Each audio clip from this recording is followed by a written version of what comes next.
Buenas tardes. Bienvenidos a la residencia de estudiantes. Por favor, pueden apagar los teléfonos móviles, pues va a comenzar el acto. Muchas gracias. Bueno, de nuevo, buenas tardes a todos y agradeceros una vez más vuestra presencia aquí en este ciclo de conferencias de divulgación en la Semana de la Ciencia, semana que consta de 2 semanas, por cierto. Falta precisión, hay que ser más rigurosos, ¿verdad? Y entonces, hoy es la última sesión de este ciclo, que va a tener 2 conferenciantes. El primero es el profesor Ángel Uranga, que es uno de nuestros miembros relativamente más jóvenes de nuestro instituto. Hay algunos más senior, ¿verdad? Y él es un experto reconocido internacional en el área de teoría de cuerdas. Él ha trabajado, prácticamente casi toda su carrera, ¿verdad?, en cuerdas, teoría de cuerdas, supercuerdas, y las partes más teóricas, y también tratar de... ¿Más alto? Ah, bueno, ¿así? Vale, bien. Y decía que él trabaja en teoría de cuerdas y también extraer la física de bajas energías, ¿no? Eso es uno de los campos más interesantes que se trabaja en el instituto. Él es uno de nuestros más activos miembros que trabaja en este campo. Y bueno, pues tenemos el placer de escucharle. Gracias. ¿Se oye bien atrás? ¿Sí? ¿Se oye o no se oye? Ahora sí mejor, ¿no? Muy bien. Pues gracias a todos por venir. Para mí es un placer estar aquí y espero que disfrutemos todos de la experiencia. El título de mi charla es Preguntas abiertas de la física fundamental, y un segundo posible título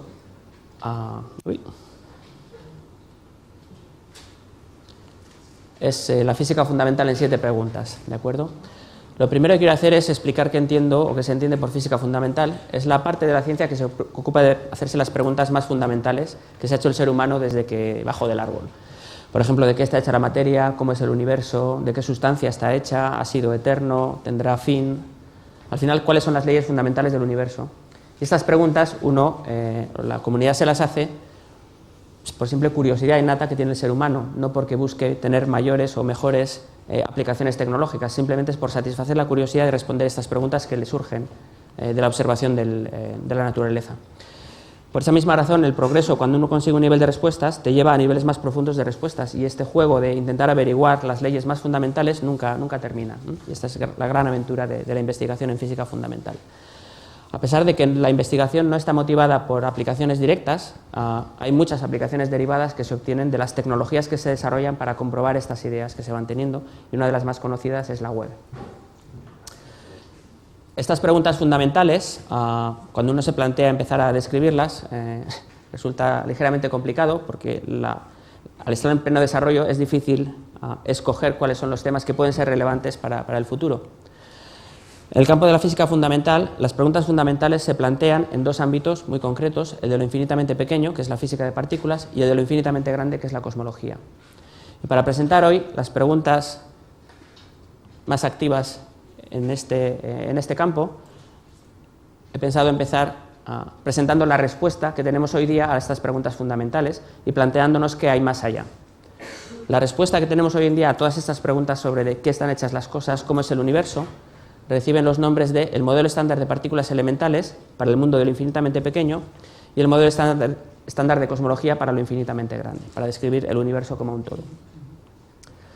Estas 2 fronteras, estos 2 ámbitos que parecen completamente opuestos, realmente se tocan, y hay muchísimas relaciones entre ellos, como irá quedando claro en la charla. La razón básicamente es, como explicará Juan García Bellido en la siguiente charla, que según echamos hacia atrás la historia del universo, vemos que cada vez está más contraído, más comprimido, más caliente, y las partículas tienen más energía. Es decir, nos acercamos a la física de partículas y a lo infinitamente pequeño. Vamos a comenzar describiendo cómo es nuestra comprensión actual de la física de partículas, es decir, en el régimen de lo infinitamente pequeño. El modelo estándar de partículas elementales parte de varios ingredientes, en particular la existencia de varios tipos de partículas.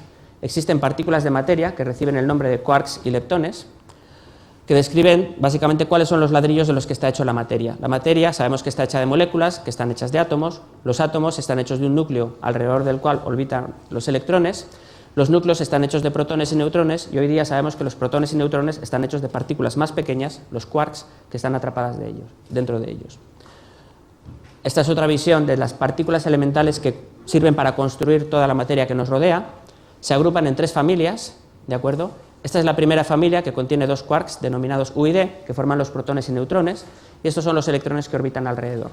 Básicamente, con esta primera familia se construye toda la materia que nos rodea, ¿de acuerdo? Los objetos de esta habitación, las estrellas, las galaxias, todo. Las otras 2 familias son muy similares a la primera, con una diferencia que es muy importante, que es que tienen mucha más masa, y eso hace que estas partículas sean inestables y se desintegran casi inmediatamente en partículas de la primera familia. Por eso estas partículas no sirven para formar objetos estables, como sillas o mesas o estrellas.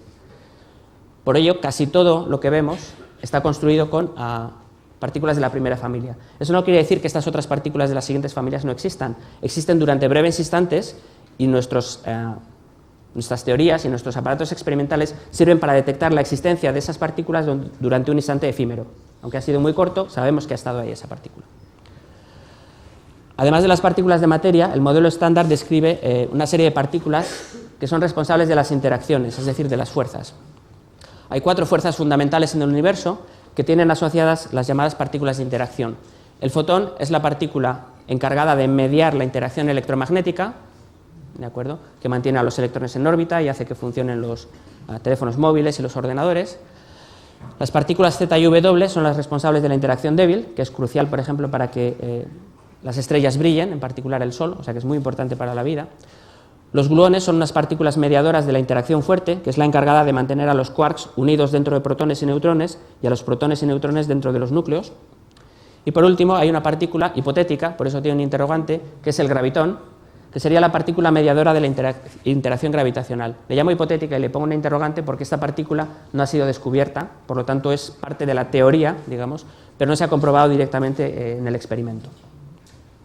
Esta es una imagen de cómo se describe dentro del modelo estándar las interacciones entre las partículas utilizando estas partículas mediadoras. Por ejemplo, los electrones sufren una repulsión coulombiana que en este lenguaje se describe como intercambio de fotones. Esta es otra visión del modelo estándar de partículas elementales, donde están las partículas de materia, los quarks y leptones, y las partículas de fuerza.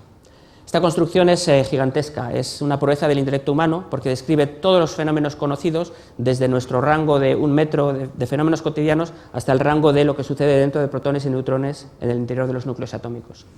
O sea que es asombroso que el ser humano haya tenido la capacidad de comprender esto y de comprobar experimentalmente que esa comprensión es correcta. El modelo estándar tiene además otro ingrediente que ha sido motivo de muchas novedades en los últimos años, que es el campo de Higgs. Para explicar un poco, aunque ya ha habido charlas sobre ello, de qué se trata, primero tenemos que analizar el concepto de campo. Entonces, en física, un campo es una magnitud definida en cualquier punto del espacio y en cualquier instante del tiempo. Y un caso muy conocido es el campo gravitatorio, que te dice que simplemente por el hecho de colocar una partícula en determinado punto sufre una fuerza, y esa capacidad de sentir una fuerza, de hacer sentir fuerzas a las partículas, es el campo. El campo de Higgs es similar, con una diferencia importante, y es que no tiene una dirección preferida, es decir, no tira de las cosas hacia abajo, sino que simplemente es un número definido en cada punto del espacio y en cada instante del tiempo. Técnicamente se dice que es un campo escalar. Otra propiedad interesante del campo de Higgs es que la mayoría de los campos, como el campo gravitatorio, tiene una energía acumulada, pero para el campo gravitatorio o el campo eléctrico, la energía se minimiza cuando el campo es cero. ¿De acuerdo? Es más barato cocinar un campo eléctrico cero que cocinar un campo eléctrico muy intenso. Sin embargo, el campo de Higgs es muy peculiar porque le gusta, minimiza su energía cuando su valor es no nulo en el vacío. Es decir, el estado de mínima energía es que el campo tenga un número que no es para nada pequeño, tiene un valor bastante intenso. Y eso está asociado con el fenómeno de ruptura espontánea de la simetría, es decir, hay una energía potencial asociada al campo de Higgs que hace que estar en campo igual a cero corresponda a tener una energía elevada, mientras que estar con un campo diferente de cero, que correspondería a desplazarse respecto del origen, y por tanto romper esta simetría rotacional, corresponde a minimizar la energía. El papel del campo de Higgs en el modelo estándar es dotar de masa a las partículas elementales, es decir, la masa de las partículas elementales sería la manifestación de las interacciones de esas partículas con el campo de Higgs. Y además de esta explicación, tiene una predicción muy contundente, que es la existencia de una partícula especial, el bosón de Higgs, que es la partícula o el cuanto asociado al campo de Higgs. Y esta partícula se ha descubierto. Por eso creemos en este mecanismo de Higgs. No es una cuestión de opinión, es correcto. ¿De acuerdo? Aquí hay una pequeña analogía sobre qué sucede cuando las partículas que están inmersas en este campo de Higgs, porque llena todo el espacio, se mueven o se desplazan o simplemente están. Estas partículas interactúan con este ente, esta entidad que llena el vacío, y esta interacción contribuye a su energía interna. Y desde Einstein sabemos que la energía es una medida de la masa. ¿De acuerdo? Así que partículas que tienen mucho rozamiento, vamos a decirlo así, mucha interacción con este campo de Higgs, tendrían una masa mayor y se desplazarían a velocidades menores que la de la luz, como por ejemplo el W y el Z, mientras que partículas como el fotón, que no tienen interacción con el campo de Higgs, se desplazarían mucho más rápido, a la velocidad de la luz, a la velocidad más rápida posible en relatividad. ¿De acuerdo?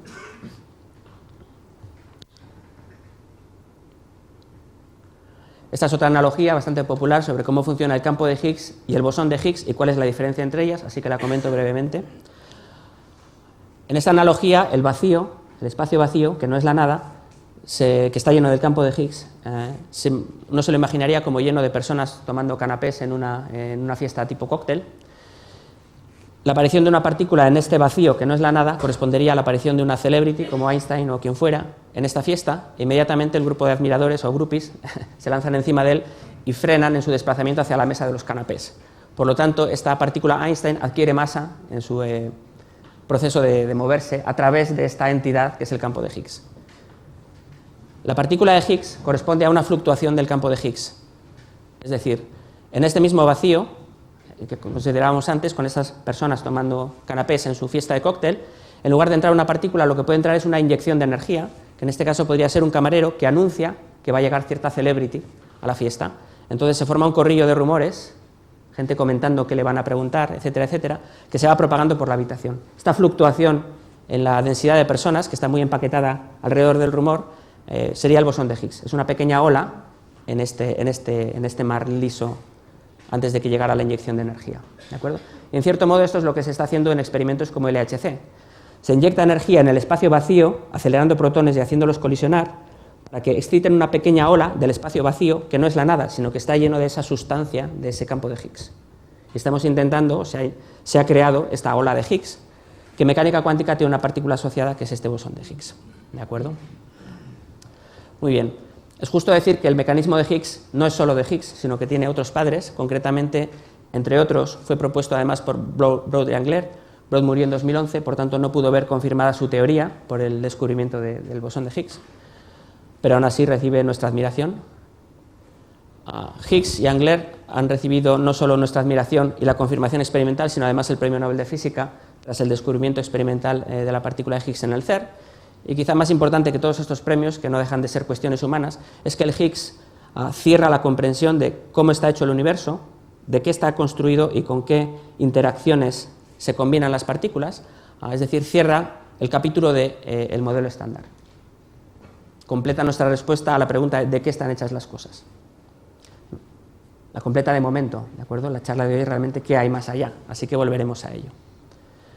Mientras tanto, vamos a hacer un pequeño tour sobre lo infinitamente grande, la cosmología, la historia del universo, que será algo que será cubierto extensivamente por Juan en la siguiente charla.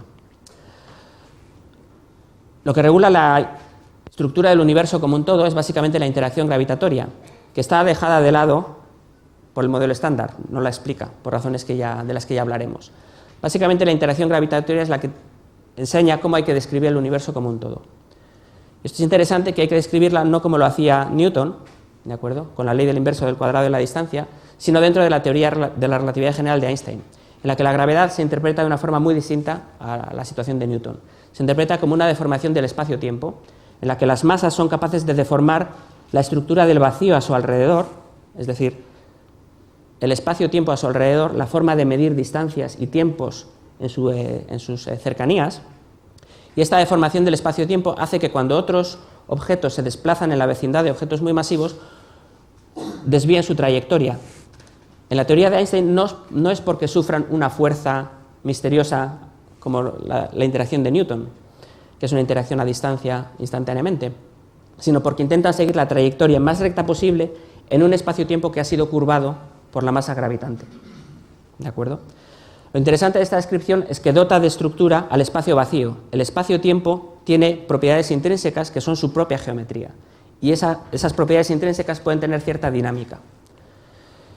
Y esa es la noción básica que subyace la idea de que el universo se expande. La observación de que el universo se expande es porque las galaxias se están alejando unas de otras, todas de todas, y eso no es así porque hay unas fuerzas extrañas actuando sobre las galaxias, sino porque el espacio vacío entre ellas se está expandiendo con el tiempo. Y eso lo puede hacer gracias a que el espacio-tiempo tiene estructura. ¿De acuerdo? O sea que es necesaria la noción de Einstein para entender en precisión qué quiere decir la expansión del universo.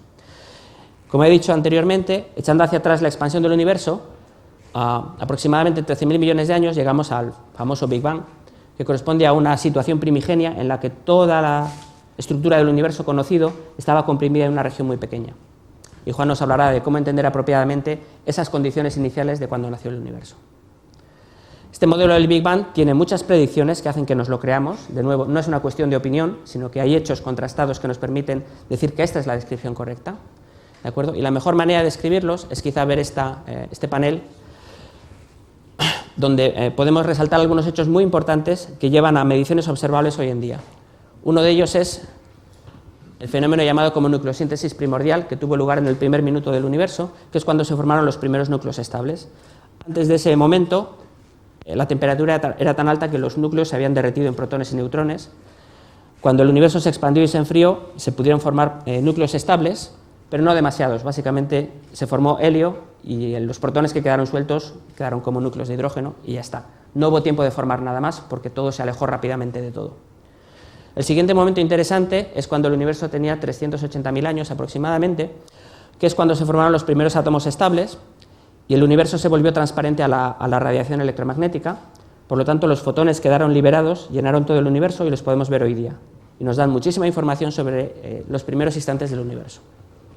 Y finalmente, el otro momento interesante es cuando se formaron las grandes estructuras que se observan hoy en día, como estrellas, galaxias, cúmulos de galaxias, etc. Esta es una foto del universo cuando tenía 380.000 años, en el momento del desacoplo, de la recombinación o de la formación de los primeros átomos. Se observó con varios satélites, al principio de forma rudimentaria. Bueno, se había observado anteriormente en los años 60. En los años 90 se observó que había pequeñas irregularidades en ese fondo de radiación de microondas, que por otra parte es extremadamente homogéneo. Estas fluctuaciones que aparecen aquí como puntitos calientes y fríos son fluctuaciones de una parte en 100.000. Hoy en día se observan con una precisión exquisita y se obtiene muchísima información de todos estos datos, no solo de este dibujo, sino de toda una serie de análisis que se pueden hacer y en los que Juan entrará en más detalle. Este es más o menos el modelo estándar de la cosmología. ¿De acuerdo? El modelo del Big Bang y cierta composición del universo, es decir, cuál es su contenido, que es ciertamente peculiar, básicamente porque la materia ordinaria, los átomos, las partículas del modelo estándar que conocemos, son solo el 5% de lo que llena el universo. El 95% restante es misterioso. Se le dan nombres como materia oscura y energía oscura, y hablaremos sobre qué se sabe de ellos. En cualquier caso, simplemente parametrizar la historia del universo, su origen y su evolución hasta hoy con unos pocos números y unos pocos ingredientes es de nuevo una proeza del intelecto humano, y de nuevo es muy sorprendente que con nuestra experiencia sobre un año, un segundo, nuestra experiencia cotidiana, hayamos sido capaces de concebir como especie qué ha podido pasar en un span, en una extensión de tiempo de 13.000 millones de años y en una escala de distancias lo equivalente en años luz. Muy bien. Con estas dos explicaciones tan satisfactorias de lo infinitamente pequeño y lo infinitamente grande, uno estaría tentado de pensar que quizás con esto se termina la física. Y simplemente nuestra investigación nos ha abocado a un abismo de conocimiento pleno en el que podemos explicar todo y sabemos todo. Bueno, eso no es así claramente, ¿vale? Y la percepción que tenemos de que no es así claramente, aparte de que porque nos podemos seguir haciendo preguntas, iremos hacia ellas, es porque esta situación de vislumbrar de repente un posible final de la física ha sucedido ya en el pasado. Y de hecho, a principios del siglo XX se tenía la impresión de que todo estaba entendido, y grandes eminencias como Michelson o Lord Kelvin hacían discursos en los que decían que lo único que se podía hacer era medir las cosas con más y más precisión, porque conceptualmente todo estaba entendido. Bueno, Lord Kelvin, que era realmente una eminencia y era bastante más listo que lo que dejan traslucir quizá estas frases, se dio cuenta de que había algunas nubes en el horizonte de cosillas que quedaban por explicar, que no terminaban de cuadrar con el puzzle. Una de ellas es la radiación de cuerpo negro y otra es el experimento de Michelson-Morley. Y estas dos nubecillas acabaron desencadenando unos chaparrones que cambiaron la historia de la física para siempre.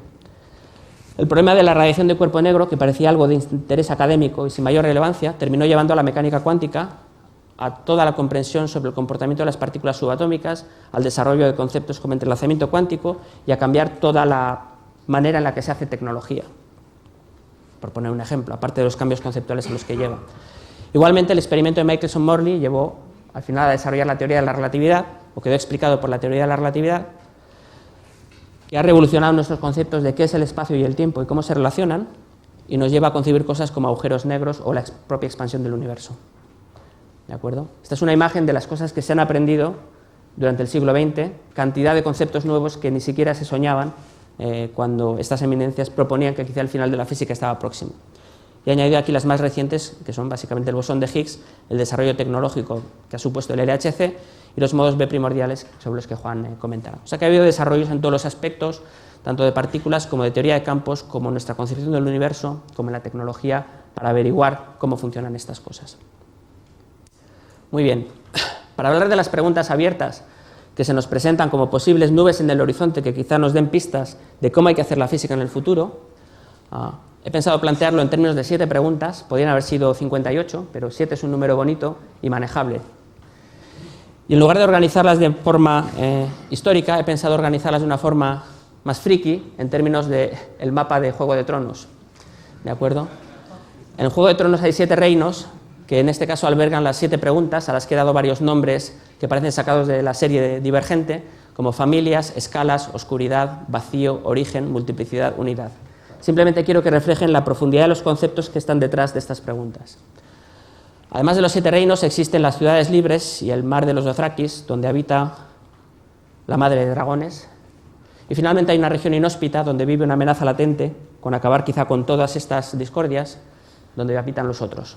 Es el más allá del muro, el invierno eterno. Muy bien. Las preguntas, quizá ya con nombres más técnicos y menos fantasiosos, corresponden al problema de las familias y el sabor, al problema de la jerarquía, al problema de que el universo es oscuro, al problema de la constante cosmológica, a la inflación cósmica y cómo empezó el universo, a si solo hay un universo o un multiverso, y al problema de la unificación. La madre de dragones, que quizás ayude algún día a resolver estos problemas, podría ser no Daenerys, sino la gravedad cuántica y la teoría de cuerdas. Y finalmente los otros, esta amenaza latente que quizás siempre amenaza con terminar con esta aventura científica y humana, pues serían los recortes. Tristemente.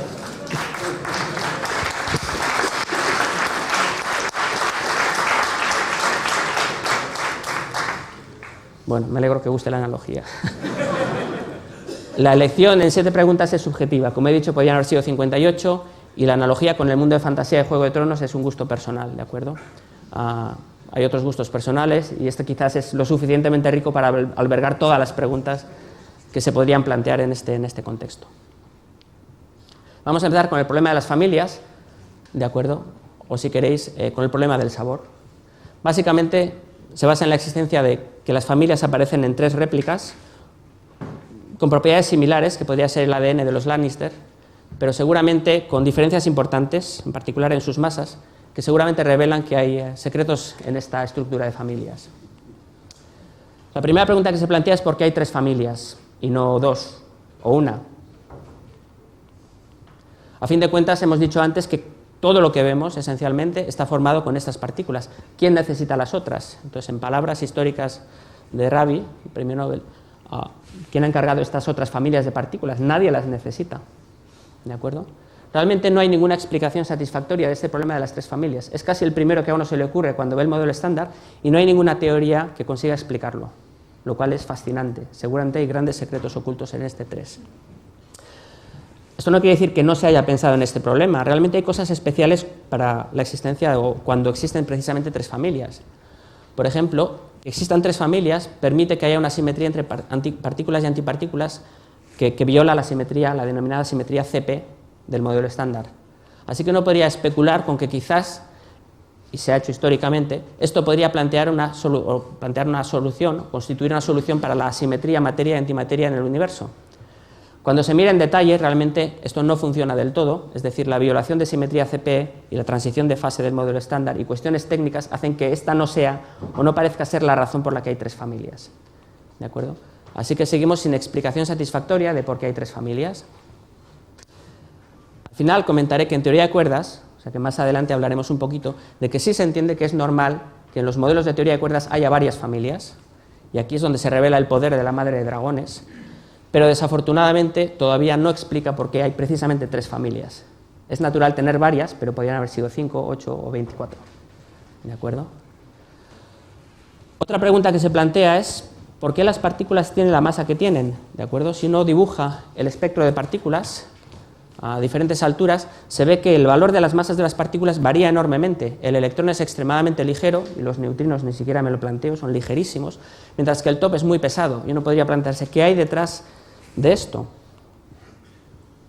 Bueno, lo primero que hay que darse cuenta es que la masa de las partículas elementales en el modelo estándar está protegido por simetrías. Básicamente quiere decir que la aparición de masas está prohibida a nivel cuántico. ¿De acuerdo? Es como la simetría de esta estrella prohíbe que de repente aparezca un Gollum. ¿De acuerdo?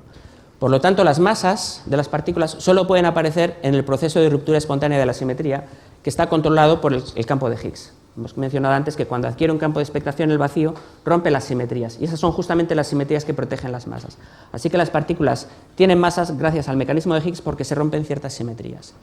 Las masas de las partículas están relacionadas con el valor del campo de Higgs con unos coeficientes o unas constantes lambda, se les llama acoplamientos de Yukawa. En ese sentido, las masas naturales para todos los objetos serían la escala del campo de Higgs.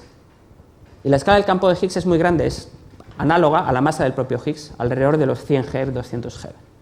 Entonces, el top, que es muy pesado, como hemos dicho antes, pesa 172 GeV, no es que sea extremadamente pesado, sino que tiene la masa normal, la que uno esperaría que tuvieran las partículas. Lo raro es que haya gente como el electrón, lo raro es que haya partículas como el electrón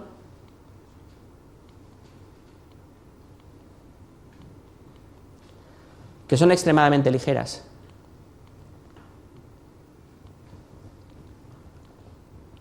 Y los neutrinos más todavía. Así que es un gran misterio por qué hay semejante jerarquía entre las distintas constantes de acoplamiento, y en particular porque hay algunas que tienen una constante de acoplamiento lambda extremadamente pequeña. Hay otra pregunta subyacente aquí que tiene que ver no con los lambda, que son las diferencias de masa entre las diferentes partículas, sino con la escala global de las masas, ¿de acuerdo? Con el valor del campo de Higgs.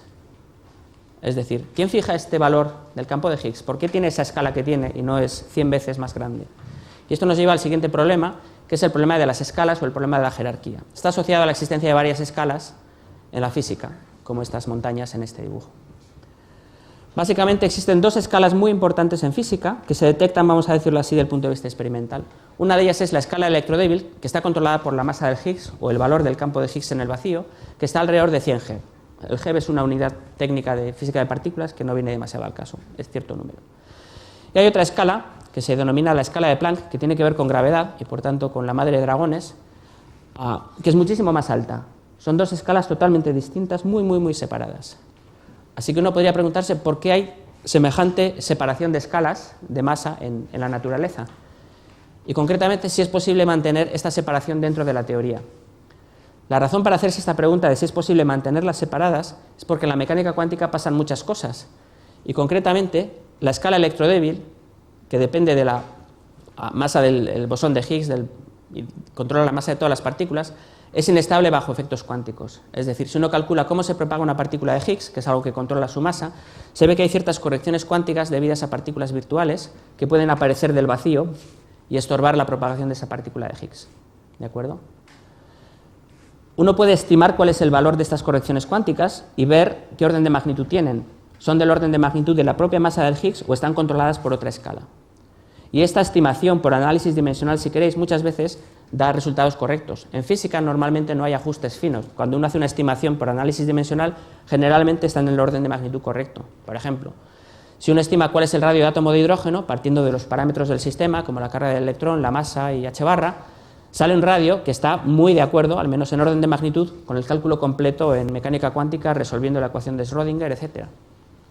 Si uno intenta el mismo ejercicio con este diagrama que he dibujado antes, que controla las correcciones a la masa del Higgs, uno diría que la masa natural del Higgs es la masa de Planck, 10 a la 18 gigaelectronvoltios, 16 órdenes de magnitud superior a la que se observa experimentalmente. Experimentalmente se observa un número mucho más pequeño, o sea que de alguna manera hay que equilibrar todas esas correcciones cuánticas para que su efecto sea casi nulo. A esto se le llama el ajuste fino o fine tuning y es similar a intentar equilibrar un objeto irregular como una roca gigante sobre un pequeño punto de apoyo. ¿De acuerdo?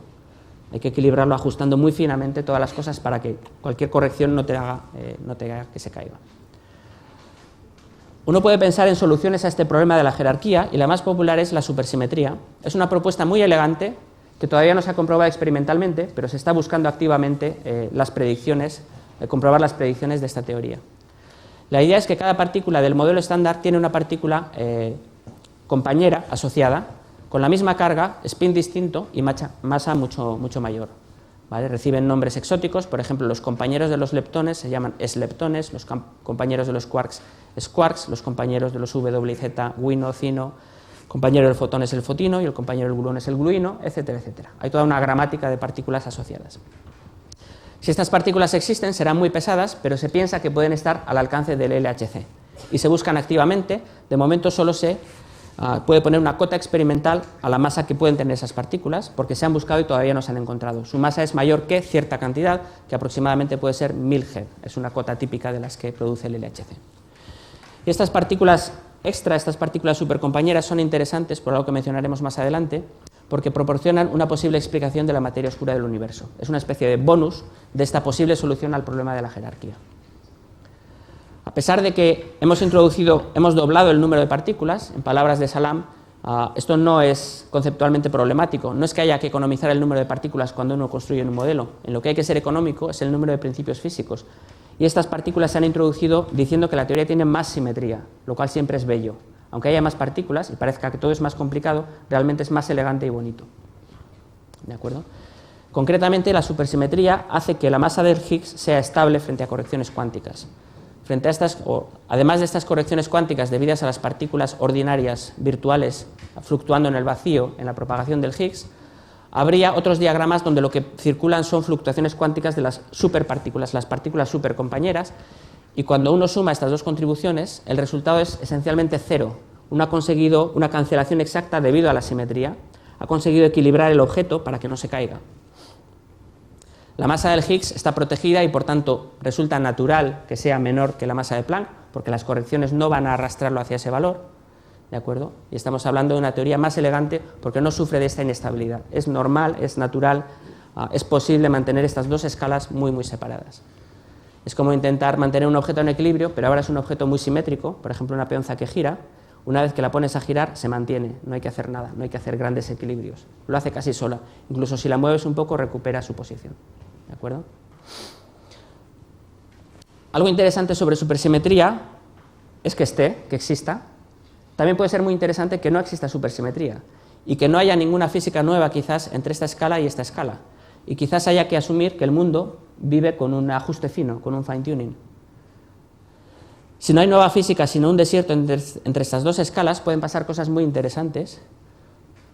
Por ejemplo, asociada a que una partícula de Higgs con una masa como la que tiene, la que se ha observado, hace que se desarrolle un mínimo de energía del campo de Higgs, no solo como en el vacío que dota de masa a las partículas con las masas observadas, sino también para valores enormes del campo, donde las masas de las partículas serían muchísimo más grandes. Este segundo mínimo sería energéticamente más favorable que este, por lo tanto sería posible hacer transiciones de efecto túnel de este mínimo a este mínimo. Es decir, dentro de nuestro universo podría haber nucleación de burbujas, ¿de acuerdo?, de un universo donde el valor del Higgs es muy distinto, ¿de acuerdo?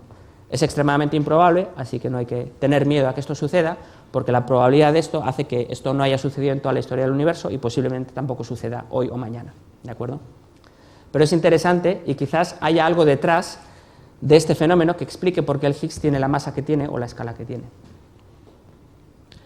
Vamos a seguirnos moviendo hacia la siguiente pregunta, que tiene que ver con la oscuridad, es decir, con que la mayoría del universo, la mayor parte de la densidad de energía que puebla el universo, es oscura.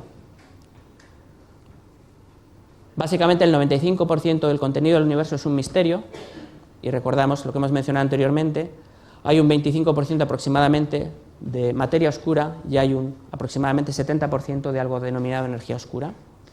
La materia bariónica, es decir, las partículas del modelo estándar, los átomos, las cosas que hacen las estrellas, las nubes de gas, solo forman o solo completan el 5% de la densidad de energía del universo. Esta materia oscura, que constituye un 25%, se trata de un tipo de materia que no emite luz, pero tiene un efecto gravitatorio de agruparse alrededor de las galaxias, o ser núcleos o semillas de formación de galaxias, y se piensa que posiblemente esté formado por un fluido de partículas neutras muy pesadas, de un tipo que no está incluido en el modelo estándar. Sería un nuevo tipo de partícula. Por otro lado, está un 70% de energía oscura, que es un concepto más misterioso. Es una densidad de energía que no está asociada a ninguna partícula, sino que parece una energía del vacío, y tiene un efecto extremadamente llamativo sobre cómo se expande el universo. Hace que la expansión sea acelerada en lugar de decelerada. Tiene un efecto antigravitatorio, en términos coloquiales. Se trata de un universo muy oscuro, por tanto, esperemos que no en este sentido. La materia oscura, como hemos dicho antes, es capaz de agruparse gravitacionalmente y le gusta formar halos alrededor de las galaxias. De hecho, lo que sucede es al revés. Las galaxias se forman dentro de los cúmulos, de los grumos de materia oscura. Esta es una simulación por ordenador de cómo se distribuiría la materia oscura en el universo. Los puntos más luminosos corresponden a regiones realmente con más materia oscura, o sea que es un poco el negativo de la foto, ¿de acuerdo?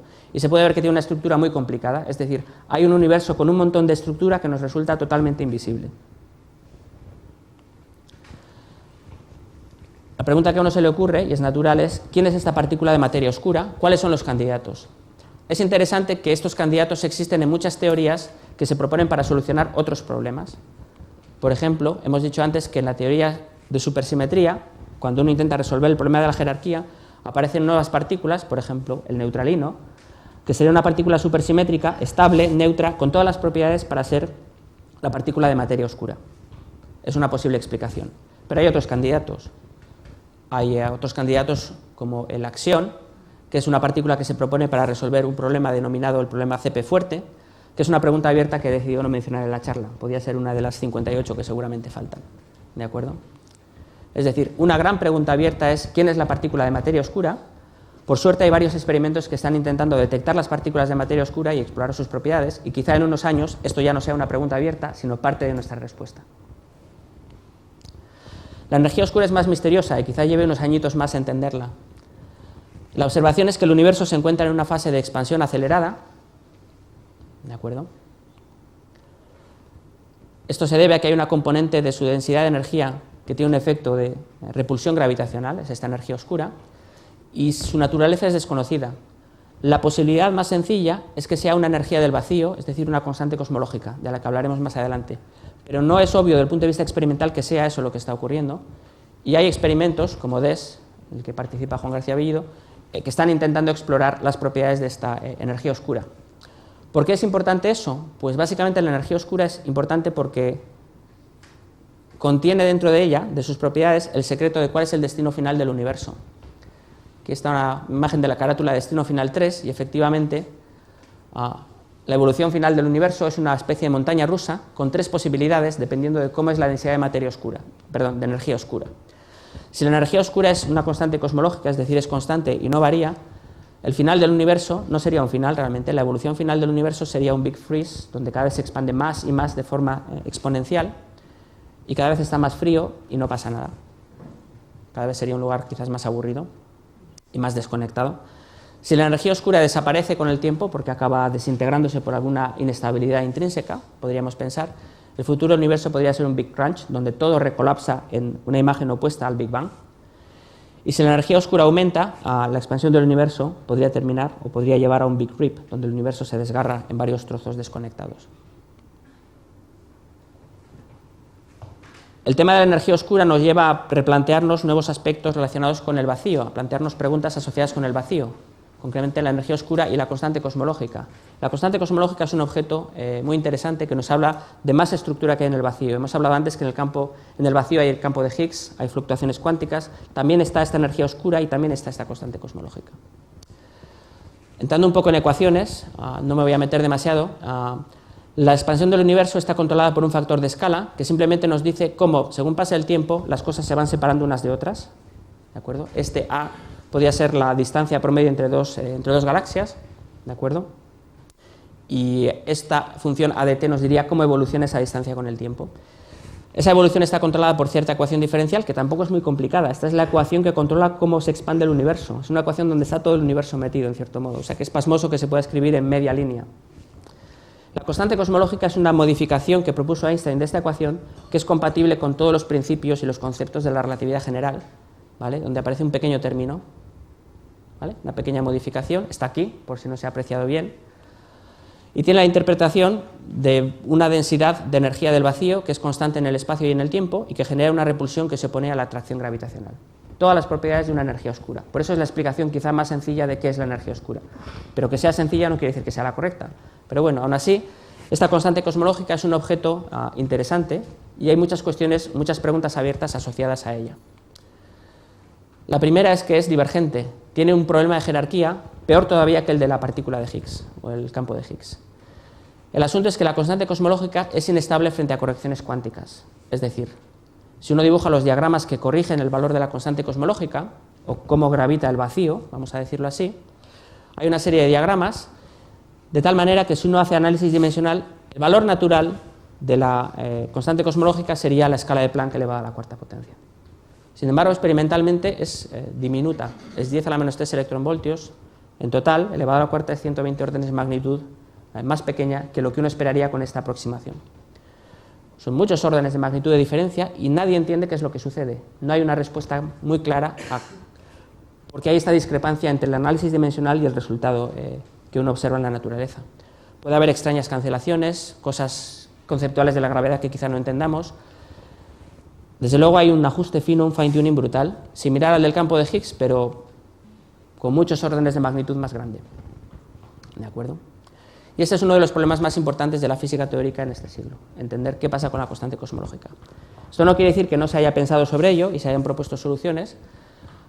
Una de las más populares es la explicación antrópica propuesta por Weinberg.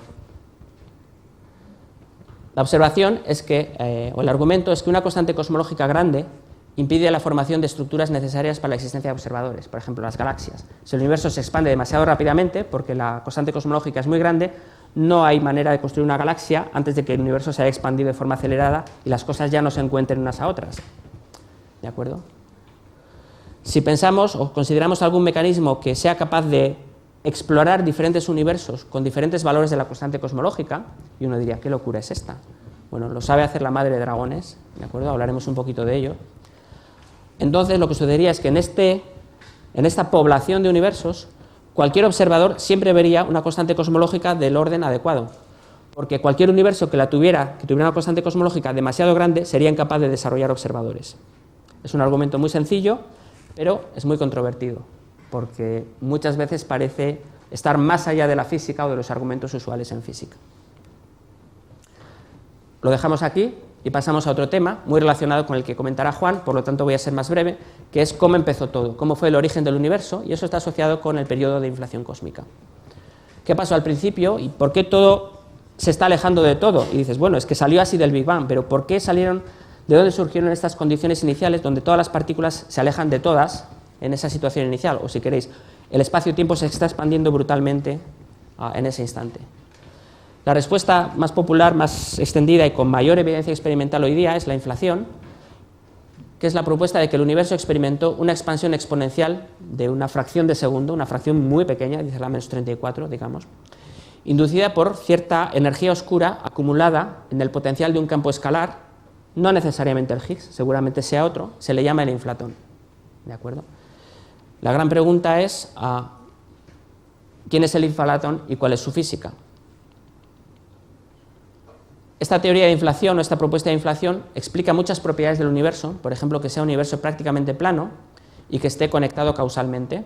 Hablaré luego en la siguiente transparencia sobre qué es esto. Juan, tú quizá lo comentas más en detalle, ¿de acuerdo? Y además, sobre todo, predice cuantitativamente, de manera exquisita, el espectro de fluctuaciones del fondo de radiación de microondas, es decir, las propiedades estadísticas de puntos calientes y fríos de este mapa.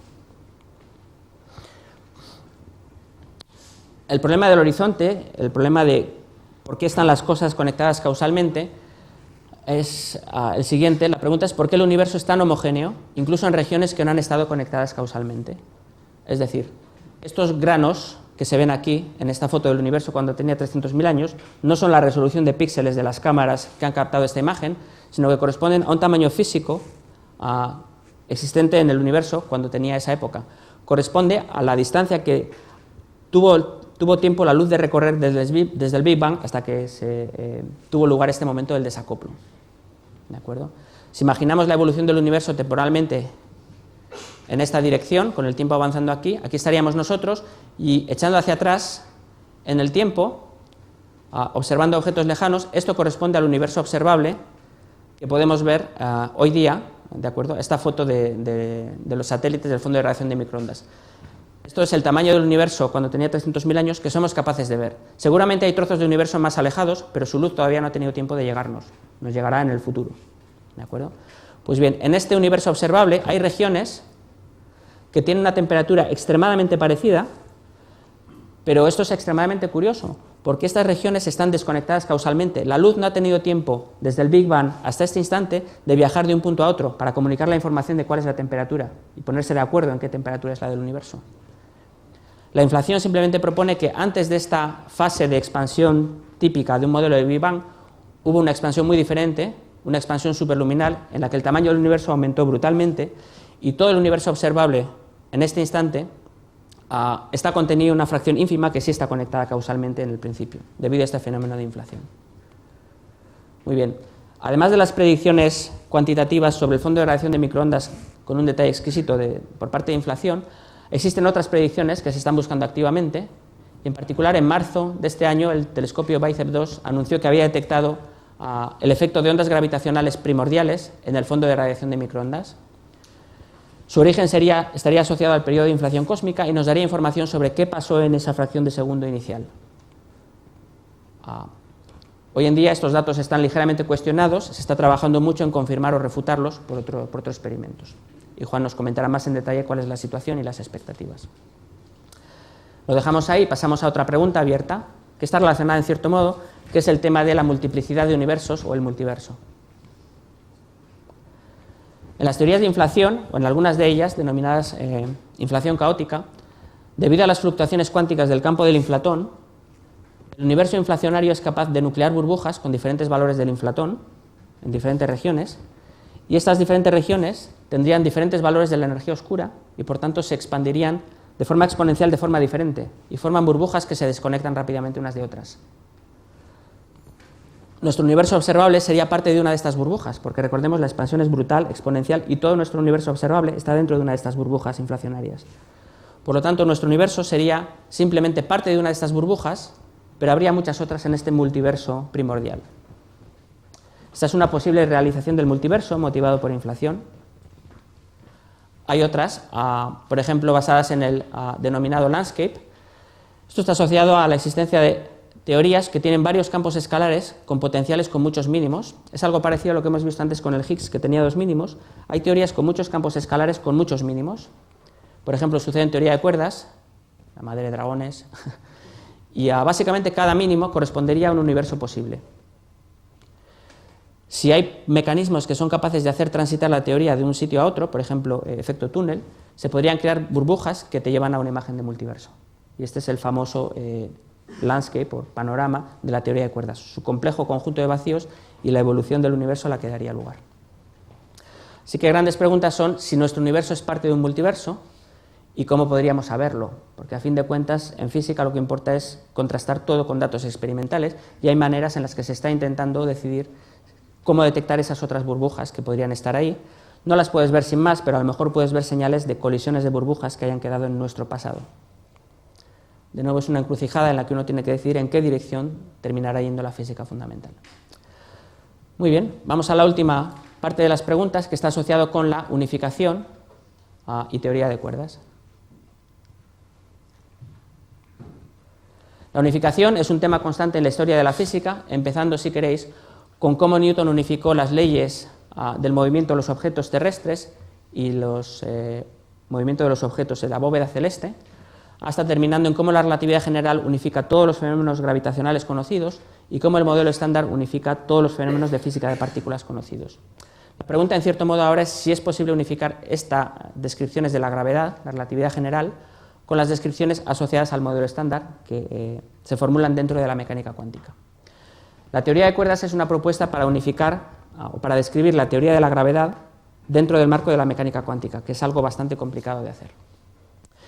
Y la idea básica en teoría de cuerdas es que las partículas elementales no son puntuales, sino que son objetos extensos.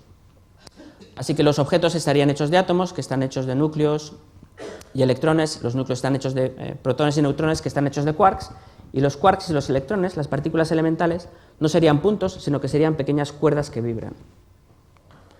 Los diferentes tipos de partículas serían solo diferentes modos de vibración de un único tipo de objeto, que sería esta cuerda.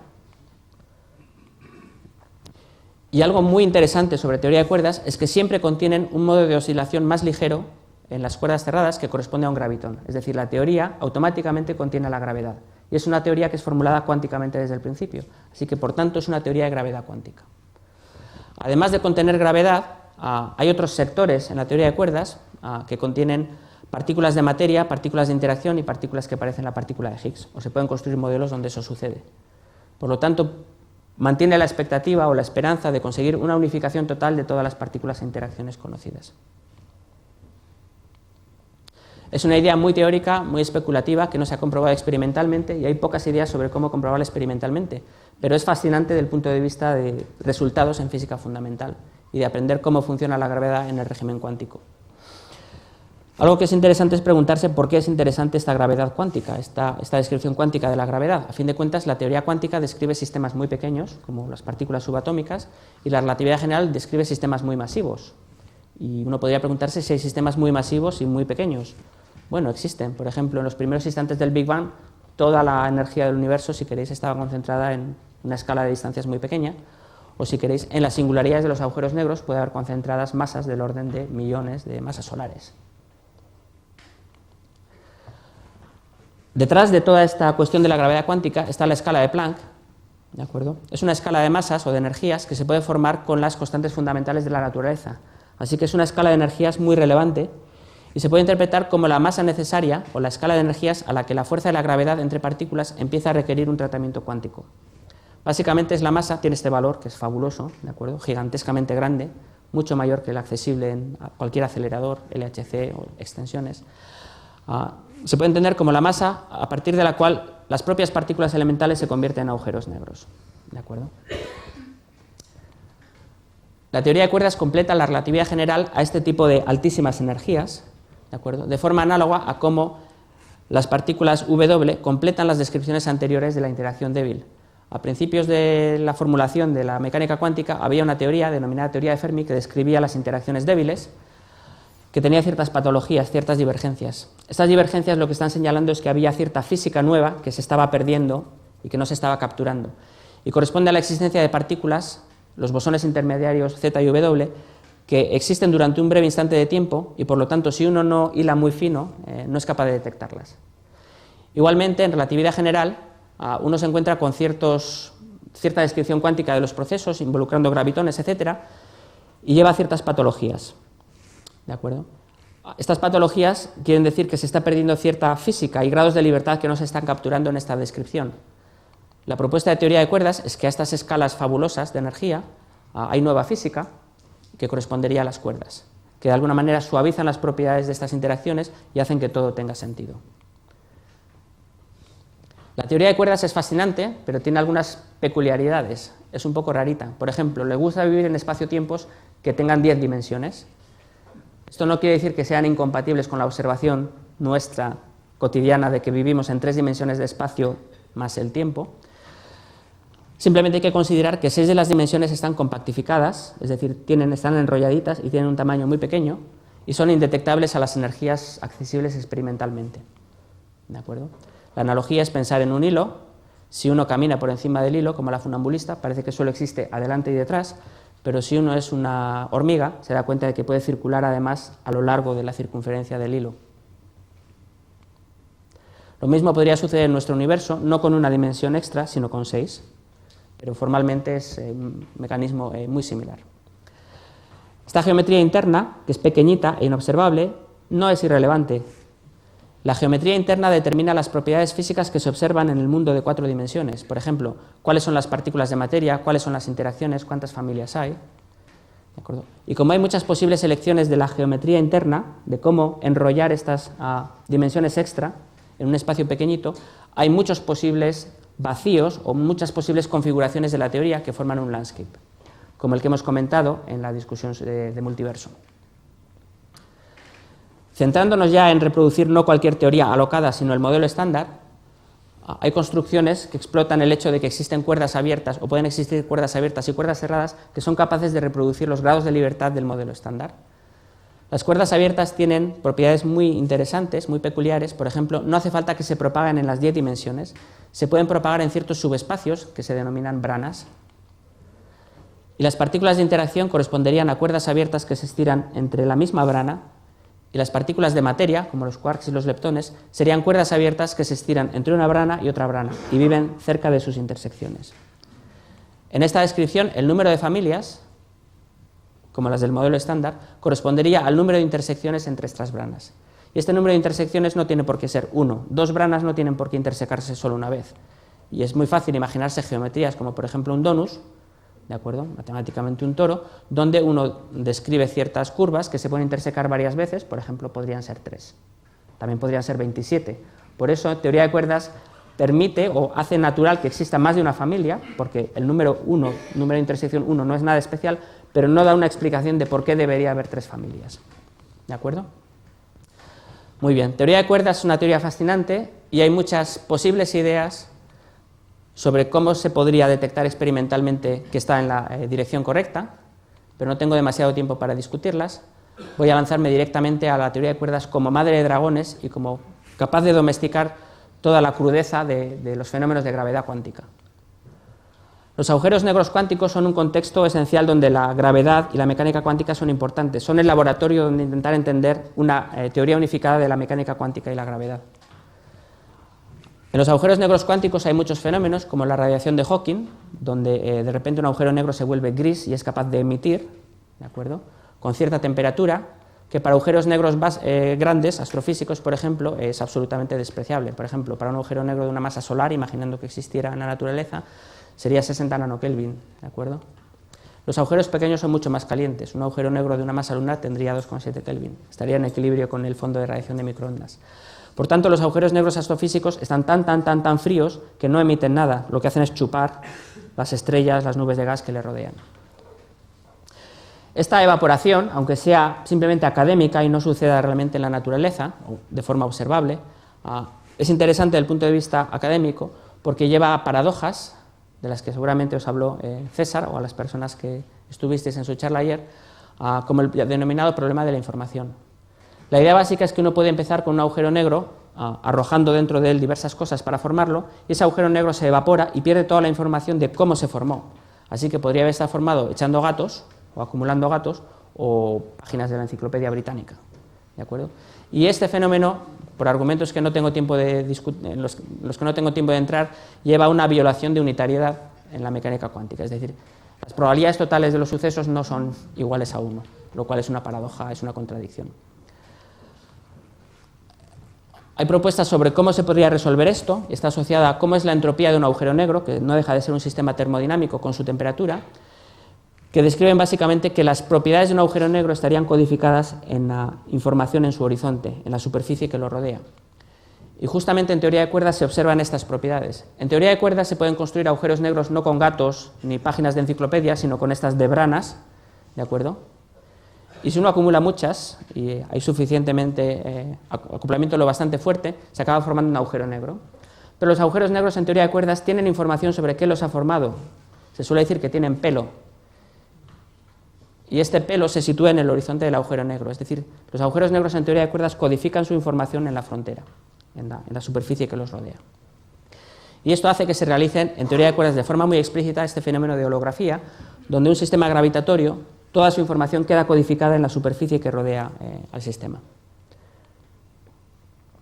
Muy bien, espero que con esto haya quedado claro que no estamos ante un final de la física, sino, como diría nuestro amigo Barrio Bros, estamos simplemente pasando al siguiente nivel de preguntas fundamentales. Estamos tanteando las fronteras de muchas cosas que desconocemos, simplemente ni siquiera está claro cuáles son las preguntas relevantes que van a hacer cambiar el panorama en el futuro, ¿de acuerdo? Estamos explorando este muro que quizá nos separa de los otros, o de los salvajes, o vaya usted a saber. Es un camino largo, no siempre está claro, es esforzado, muchas veces hay avenidas que terminan en callejones sin salida, pero vivir escudriñando los misterios del universo es algo que no tiene precio. Muchas gracias.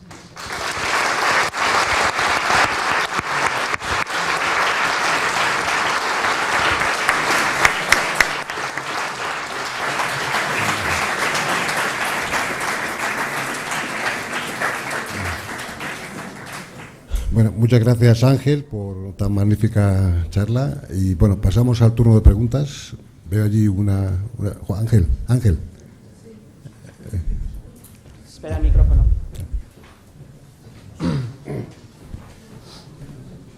Muchas gracias por su conferencia, que ha sido muy completa. Gracias. Yo le quería hacer una pregunta que quizá le parezca un poco rara, pero yo siempre que veo las representaciones del Big Bang, parece que parte de un punto más o menos grande, de un espacio pequeño, pero a los astrofísicos de Canarias yo les he oído que el Big Bang tuvo una extensión de una materia muerta muy grande, es decir, que explotó, digamos, un mini universo que ya existía y que explotó todo él. Básicamente, el Big Bang no sucedió en un punto del universo y no podemos decir, ajá, ahí está esa galaxia, ahí es donde sucedió, sino que sucedió en todas partes, simplemente porque todo el espacio que vemos estaba en el Big Bang. O sea que todas las partes del universo observable estaban allí metidas, sucedió en todas partes, ¿de acuerdo? Pero sí es difícil representar algo así pictóricamente, por eso muchas veces uno lo dibuja como un punto, pero no es un punto que explotara dentro de un espacio más grande, etc. Sucedió en todas partes, esa es la frase, el eslogan. Sí, muchas gracias. De nada. Y enhorabuena por su exposición. Gracias. Más que una pregunta, una reflexión. En el final de la Divina Comedia de Dante, prácticamente en los últimos versos, hay unos que son muy peculiares. O luce eterna che sola in te sidi. Hay una infinitud de tiempo, o luz eterna, que solo tienes lugar en ti misma, con un infinitésimo de espacio. Y después, para seguir con el vértigo de intentar descifrar esta entidad, que sería Dios, según Dante, habla de come il geometra che tutto si affigge per misurarlo cerchio, al igual que el geometra que está todo volcado en medir el cerco y ver dónde ello termina, es decir, si el pi griego tiene por fin un fin, y que se le escapa continuamente, tal era la sensación que sentía. Entonces, es solamente una reflexión. Cuando se habla del Big Bang, donde hay un inmenso tiempo y un espacio nulo, es curioso encontrarlo en una concepción del siglo XIII, XIV, en 1300. Sí, es solo un pequeño punto de reflexión. Se podría decir que el arte tiene sus intuiciones. Claro. La diferencia es que cuando uno tiene ciertas intuiciones físicas hay cierto formalismo detrás y al final predicciones cuantitativas, pero está claro que el arte tiene su propia visión del mundo y muchas veces termina estando de acuerdo en muchas cosas con la científica. Muchas gracias.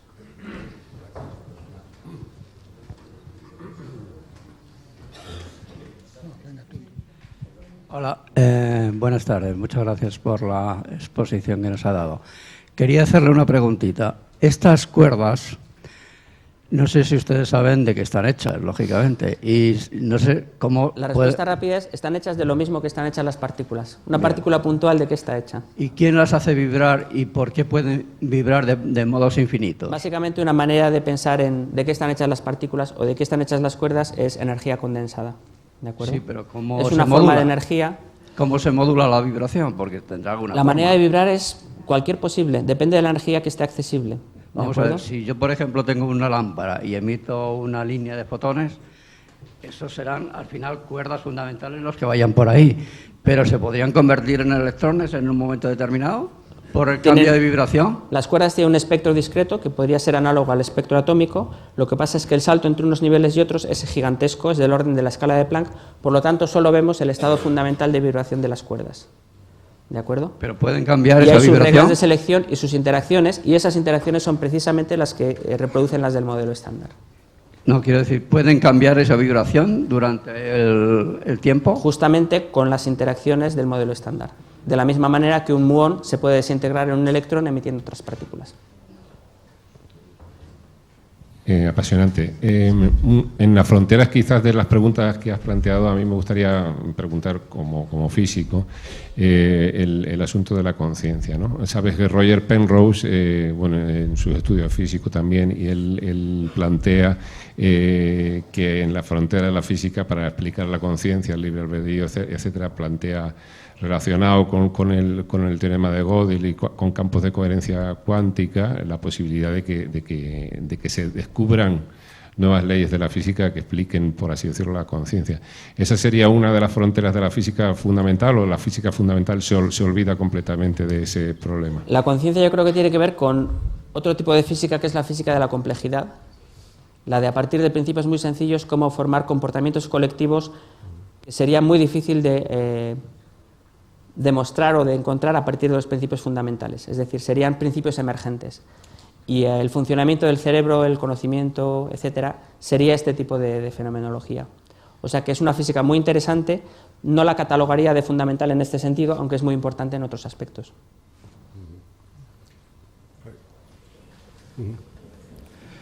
Muchísimas gracias por la estupenda claridad de la charla. Gracias. Y mi pregunta va relacionada con el Higgs.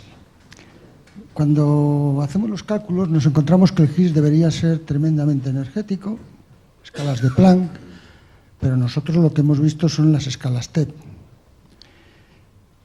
Interpretando el Higgs, el bosón de Higgs, como una cuerda cerrada, podríamos pensar que esa cuerda cerrada puede viajar por el bulto entre la brana Planck y la brana TeV y llegar a nosotros en la escala de energía que lo hemos medido?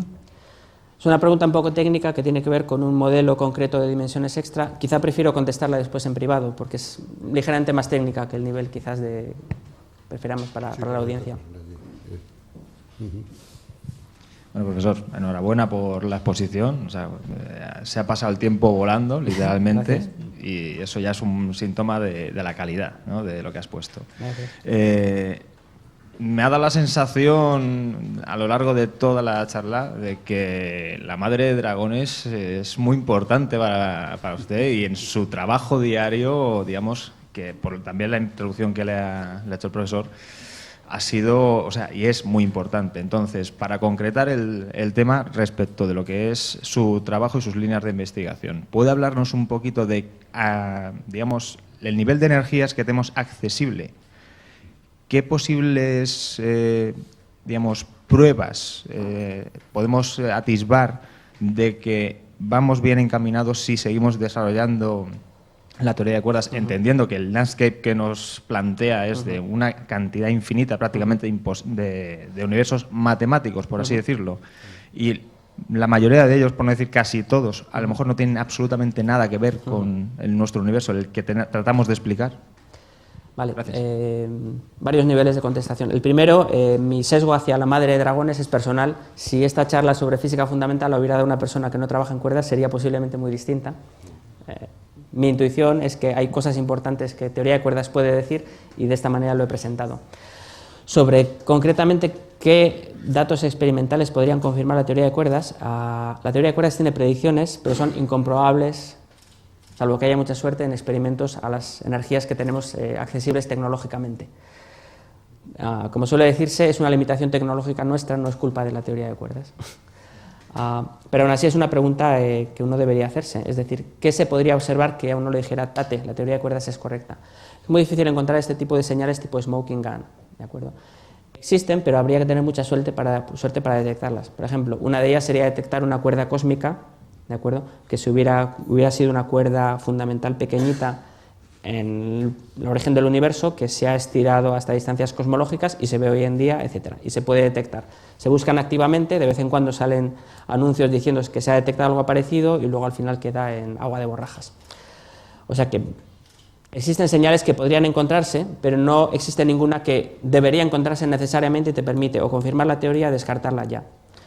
Hay muchas cosas que podrían ser buenos indicios hacia la teoría de cuerdas y quizá el más importante, aunque no es totalmente necesario, es supersimetría. Si se encuentra supersimetría es algo que empasta muy bien en teoría de cuerdas. Si se encontrara supersimetría, uno estaría mucho más confiado en que teoría de cuerdas está en la dirección correcta.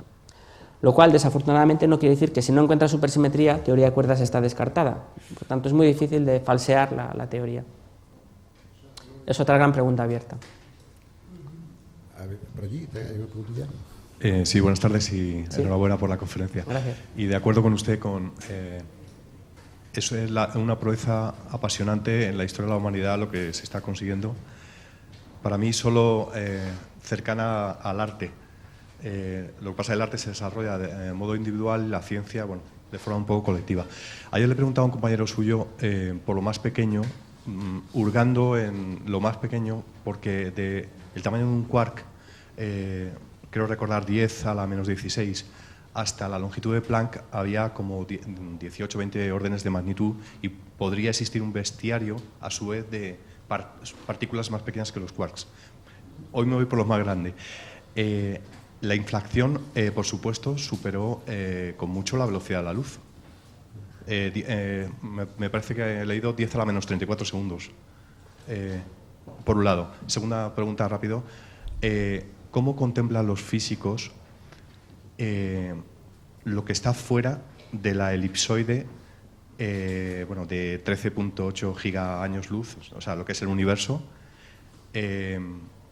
Entiendo que es la nada, porque el tejido espacio-tiempo es lo que está dentro, pero recibe un nombre eso, o sea, más allá de, entre este universo y el de al lado, el vecino. Sobre la primera pregunta, la expansión superluminal del universo, supongo que Juan nos hablará sobre ello, pero no hay ninguna contradicción con la relatividad ni nada por el estilo, porque no se transmite información a velocidad mayor que la de la luz, que es lo que realmente prohíbe la relatividad. Sobre la segunda pregunta, que es lo que hay más allá del horizonte observable, se le puede llamar lo que hay más allá del horizonte. Muchas veces se habla de ello, y en inflación se habla de ello, y una de las propiedades esenciales que se obtiene de este fondo de radiación de microondas y este mapa del universo es que las fluctuaciones que crean este patrón han existido fuera del horizonte y han terminado reentrando. O sea que las cosas que pasan fuera del horizonte pueden acabar teniendo implicaciones, porque el concepto de horizonte es complicado en relatividad general, es algo global, depende de la evolución de todo el universo. O sea que si de repente cómo evoluciona el universo empieza a cambiar, esas cosas pueden terminar siendo accesibles y puedes terminar viéndolas. Vamos a la última pregunta. Espera, vamos a ver si hay alguien más.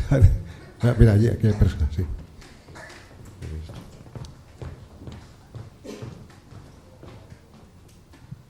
Es muy sencilla. Es simplemente si la expansión acelerada del universo es un hecho suficientemente observado. Es una muy buena pregunta. La puedo dejar para Juan. Yo diría que hay muchísima evidencia experimental y falta así para tener una confirmación experimental contundente de que inflación es correcta. Lo dejaría ahí y dejaré que Juan lo matice. Bueno, vamos a dar por terminada la conferencia y agradecer a Ángel. Gracias.